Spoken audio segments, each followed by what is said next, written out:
মেয়ের জামাই আমার মামা ওই তারা ফোন দিয়ে আমরা জানাইছেন যে আমার শ্বশুর শাশুড়ি কাজের মেয়ে 3 জনই খুন হয়েছেন। আমরা আসলে জানি না, আমরা আমার নানা 40 বছর ধরে এই মেয়েটাকে আশা করছো, কিন্তু এই 40 বছর পরে তাদেরকে খুন করে হইলে আমরা কেউ কিছু হইতে পারি না। আমি তো জানি না কাঞ্চা থেকে দুশ্মনী আসছে বলি আমার মনে হয় না, জানি না। এখন এই বয়স্ক মানুষ, উনি 90 বছর বয়স, উনারে কেন খুন করা হইলো আমরা জানি না। আমরা বিচার চাই।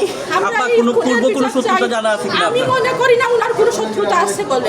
যে ঘটনাটি দেখে আসলাম অত্যন্ত ভয়াবহ একটি ঘটনা, লোমহর্ষক ঘটনা। এখানে 3 জন যে মানুষ নিহত হয়েছেন।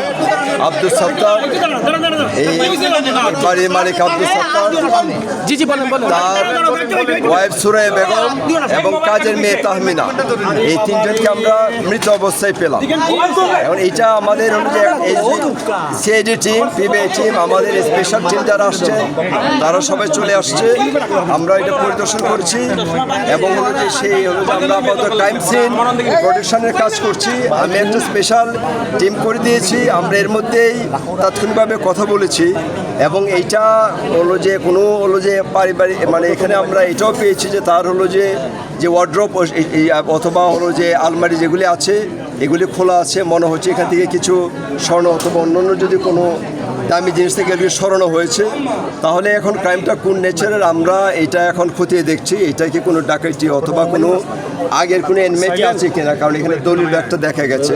তো এইটা আমরা পারিবারিক কোনো আগের মধ্যে শত্রুতা আছে কিনা এটা আমরা খতিয়ে দেখছি, অথবা এটা কোনো হলো যে এই ডাকাইতি জড়িত কোনো হলো যে মার্ডার কিনা এটা আমরা খতিয়ে দেখছি। আমাদের স্পেশাল টিম এখানে আছে।